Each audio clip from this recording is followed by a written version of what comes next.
technology is great, but technology has to be mastered and put at the service of good objectives with ethical principles. You cannot dispense you cannot dispense human judgment. You know, you can develop machine learning, artificial intelligence, and so on, but algorithms. But if you don't preserve the human judgment and the ethical judgment, you're doomed.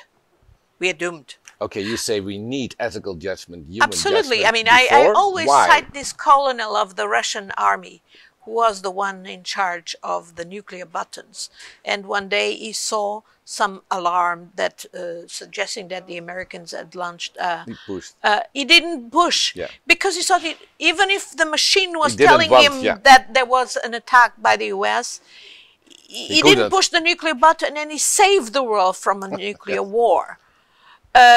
I mean, the machine can tell you one thing, but if ultimately the human judgment has to be there, and of course it has to be a human judgment with integrity, with concerns for humanity, with ethical principles. And what I really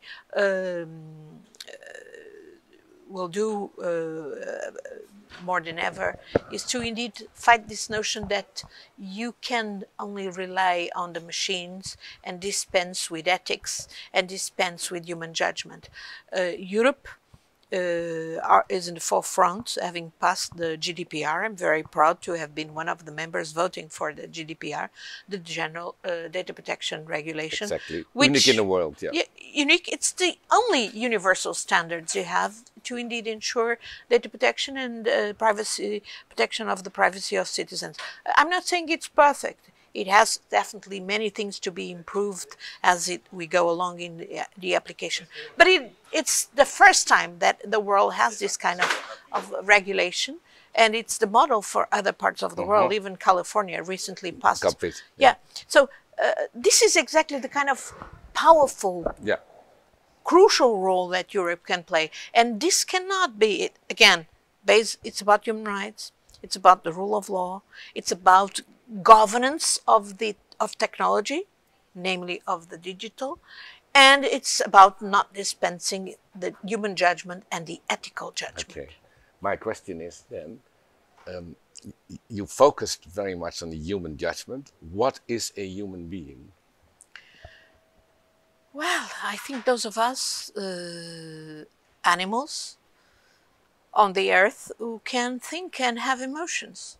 I don't disconnect emotions from the thinking. I believe that emotional thinking is absolutely essential. So, yeah, you can have machines learning. They can be very effective in the learning process, but they cannot have emotions. That is something that only human beings can have. That's why I can't disconnect human judgment from the elevation of knowledge and from ultimate decisions to be made about the planet we live in. I don't believe in God. I believe in humanity. You may call, or maybe humanity is another way to talk about God. I don't know. You have people that talk of God as God, others call Deus in or Allah, or according to the Buddhists, could be nature or nothing. To me, I believe in humanity. I'm not naive. I know there are lots of evil in humanity, but I believe that ultimately the good should prevail over the bad things, and that that's why I believe that having human ethical judgment is indispensable in every realm of activity, namely those realms that are more and more dominated by technology. Okay, and this ethics and humanity, do you see a specific role for Europe? Is that something that Yes. I believe, for instance, I think we need absolutely to break the big technology platforms such as Apple and Google or Facebook, even now in the US, where there was all the resistance to any attempt for regulation. This is now being in the public speech, you know, Senator Warren and others.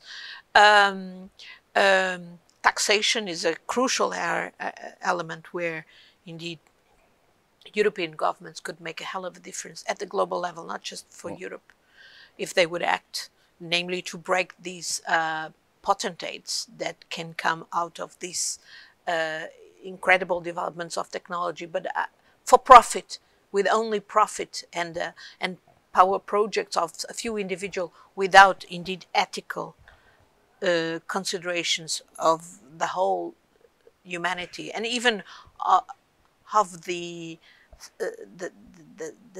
safety of the planet. We have, as the kids are saying all over now under this the leadership of this young girl, Swedish girl, Greta Thunberg, we have no planet B.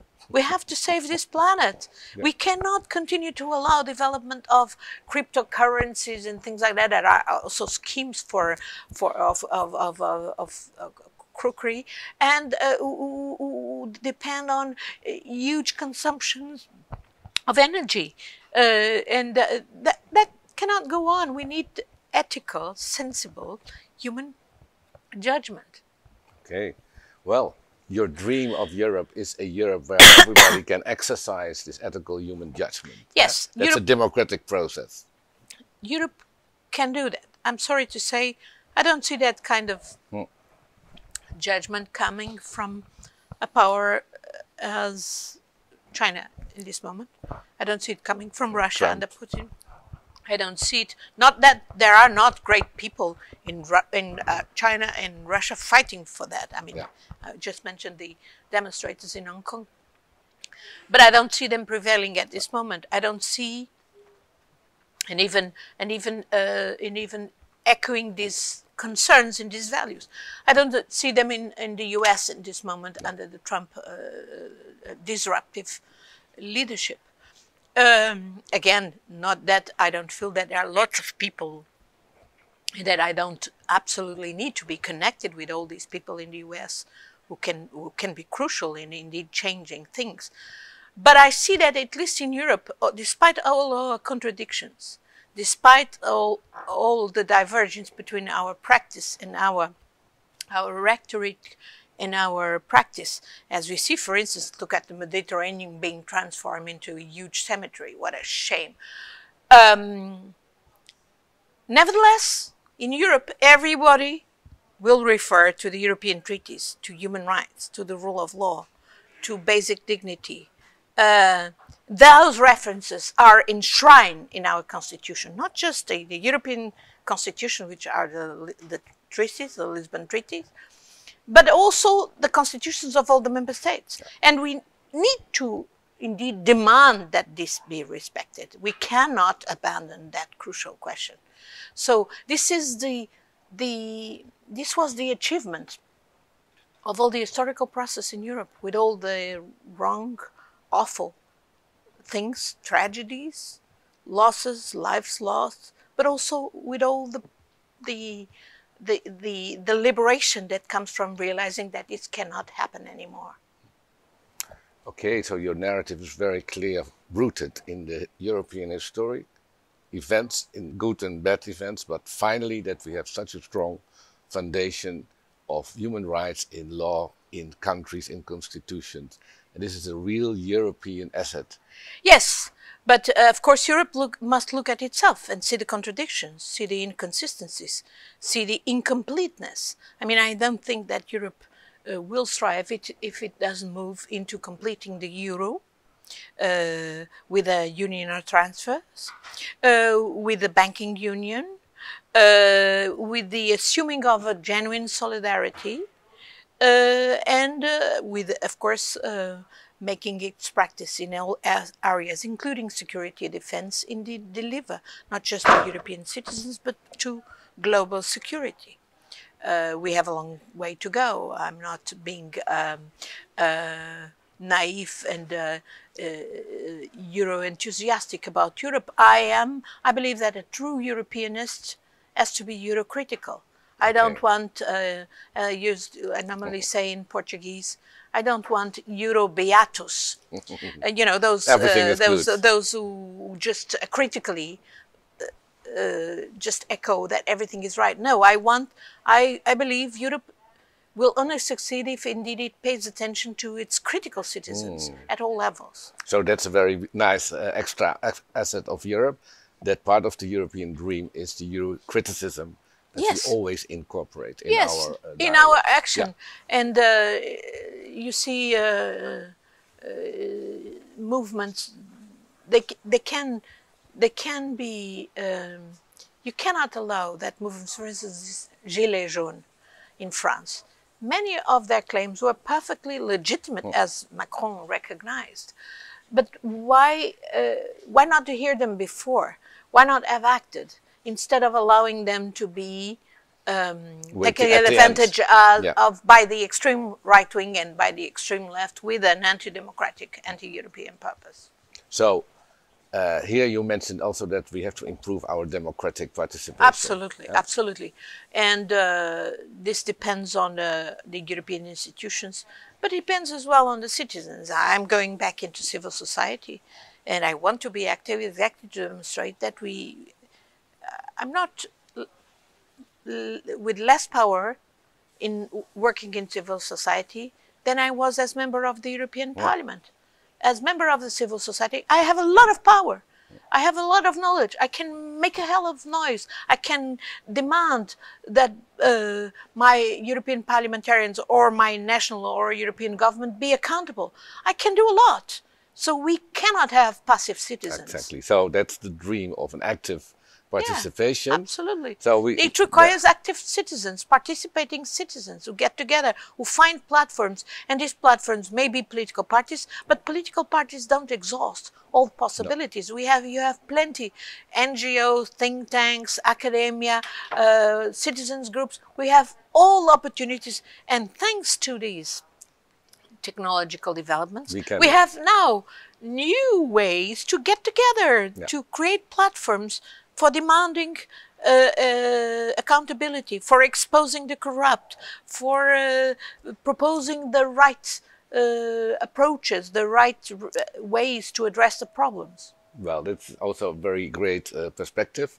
Thanks to technology, we can increase the communication and information. Technology, you can, a fork is I can kill you with a fork if I use it in the proper way, with the proper strength. Who created the technology that created the fork may not have seen that. Yes. When the Twin Towers, we saw commercial planes being used to kill people, to go against the buildings and kill thousands of people. So, it's not the technology itself, it's what you do with it. And that's, again, I say this requires human action, human judgment.